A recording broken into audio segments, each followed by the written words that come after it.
Episode 1103. Kembalikan ayahku, keinginan Bonnie yang sia-sia. Sebelum itu subscribe channel ini supaya Mimin lebih semangat, dan yang sudah subscribe semoga dilancarkan rezekinya. Sebelumnya Frontier Dome tiba-tiba telah dimatikan. Sehingga CV-0 bisa naik ke Labopes. Sesampainya di atas, Stussy melihat kapal Mugiwara, Lucci pun ingin menghancurkannya. Lalu Kaku berniat membereskannya dengan sekali serang. Mereka tidak tahu di kapal Sunny Go, ada Brook dan Zoro di dalamnya. Brook sedang membersihkan bagian dalam, sedangkan Zoro tertidur di dek kapal. Kaku pun melesatkan serangan, Rankiaku, Amanedachi.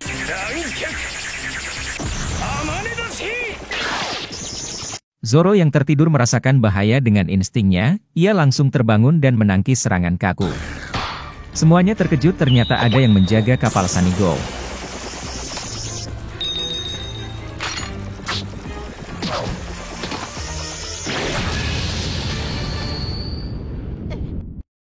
Brook langsung keluar setelah mendengar ada ledakan di luar kapal. Zoro bertanya siapa yang sudah membangunkannya dari tidur. Kaku terkejut ternyata ada Zoro di atas kapal. Zoro jadi teringat pertarungannya melawan Kaku di Enies Lobby. Zoro tidak tahu apa tujuan CV-0 datang ke Labopes, tapi jika mau menghancurkan kapal mereka, Zoro akan menebasnya. Frontier Dome kembali aktif setelah diperbaiki Pythagoras, namun CV-0 sudah terlanjur masuk. Shaka melihat mereka bertarung dengan Zoro melalui monitor. Pythagoras berpikir harus segera membantu Zoro, kalau tidak, mereka akan kehilangan cara untuk kabur. Menurut Mimin, Pythagoras terlalu meremehkan Zoro. Zoro itu kuat, ia pasti bisa mengatasinya. Seperti yang dikatakan Lilith, pertempuran pasti akan terjadi. Ia mengajak menyergap CV-0, tapi Shaka mencegah. Akan kerepotan jika Lilith berbuat seenaknya. Luffy yang mengejar Bonnie, kehilangan jejak. Ini gawat. Karena Bonnie ingin membunuh Vegapunk. Mendengar alarm yang berbunyi tadi, Jinbe merasakan firasat buruk. Luffy, Jinbe dan Chopper terus berlari mencari Bonnie, tapi secara tak sengaja mereka bertemu Nami dan yang lainnya. Kru Mugiwara akhirnya bisa berkumpul.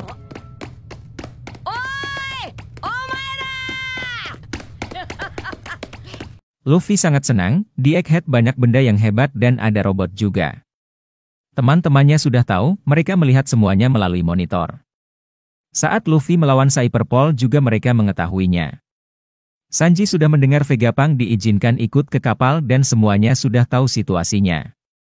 Nami mengajak untuk bergegas membawa Vegapunk dan segera pergi dari Pulau Egghead. Luffy masih ingin bersantai, padahal baru mendarat tapi harus segera berlayar kembali. Tapi ini adalah pulau pemerintah. Chopper mendengar ledakan pertarungan dari luar, sepertinya itu suara pertarungan Zoro dan Kaku. Cyberpol akan segera mengejar. Mereka tak punya banyak waktu untuk bersantai. Luffy kembali teringat Bonnie, dan menanyakan apakah ada yang melihatnya. Luffy khawatir karena Bonnie ingin membunuh Vegapunk. Semuanya terkaget, kenapa ia mau membunuhnya.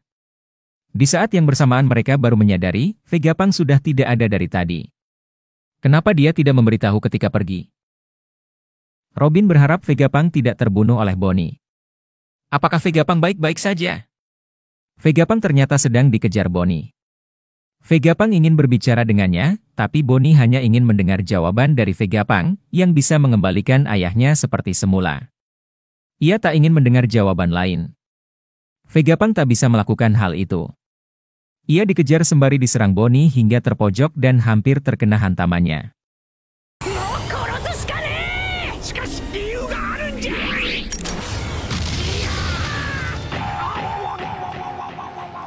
Beruntung Vegapunk masih bisa menghindar, tetapi ia terjatuh dan terguling ke ruangan bawah.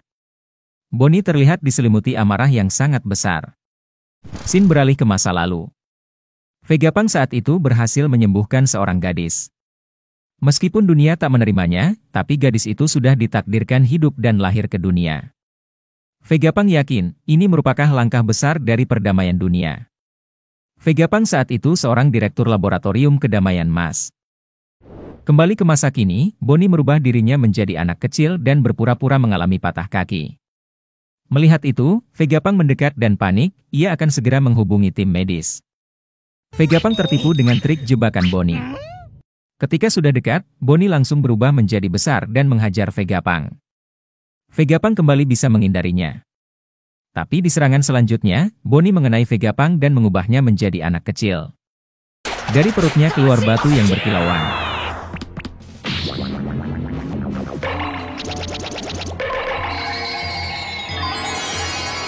Batu itu adalah usia dari Vegapunk. Ia meminta untuk mengembalikan bertahun-tahun usia Vegapunk yang berkilauan tersebut. Jangan khawatir, kekuatan Bonnie tidak berpengaruh permanen terhadap makhluk hidup. Bonnie menanyakan alasan Vegapunk menghilangkan sisi manusia Kuma. Tapi Vegapunk tak bisa memberitahunya. Ia sudah berjanji pada Kuma. Karena itu akan membuat Bonnie semakin terluka. Bonnie tak mempercayai alasan Vegapunk itu. Vegapunk pikir Bonnie ini bodoh. Vegapunk kecil tidak menganggap Bonnie bodoh. Keputusan melenyapkan sisi kemanusiaannya merupakan keputusan Kuma sendiri dan bukan orang lain. Mana mungkin Kuma meninggalkan Bonnie dan memutuskan untuk mati. Tetapi itu juga keputusan sulit bagi Vegapunk, bahkan ia tak ingin mengingatnya. Kuma itu pria terhormat, Vegapunk bangga menganggap dia sahabatnya dan sangat menyukai Kuma. Vegapunk meminta Bonnie berhenti dan melepaskannya. Tak ada kata-kata lagi yang bisa dijelaskan oleh Vegapunk, tapi Bonnie tidak menerima alasan yang egois begitu. Vegapunk kecil sangat ketakutan melihat Bonnie yang terus memarahinya. Tiba-tiba, ada bunyi di suatu ruangan, lalu Bonnie menghampiri ruangan itu. Vegapunk berusaha menghentikan Bonnie, tapi ia tak bisa melakukan apa-apa dengan tubuh kecilnya. Bonnie pun membuka dengan paksa ruangan tersebut. Ketika melihat ke dalam, ia tercengang dengan isi ruangannya. Ternyata, di dalam ruangan itu tersimpan memori rasa sakit Kuma. Terlihat Bonnie sangat terharu dengan apa yang di depannya. Beralih ke lautan dunia baru. Kids yang sedang berlayar menemukan sebuah pulau. Kemungkinan pulau tersebut kampung halaman para raksasa. Di cabang markas Angkatan Laut G14, Garp meminta tambahan bantuan salah satu prajurit untuk membantunya. Padahal pasukan G14 akan menuju Egghead. Prajurit tersebut adalah Helmeppo. Garp mengajak Helmeppo untuk menyelamatkan Koby yang ditangkap Kurohige. Ia akan menuju Pulau Bajak Laut, Beehive.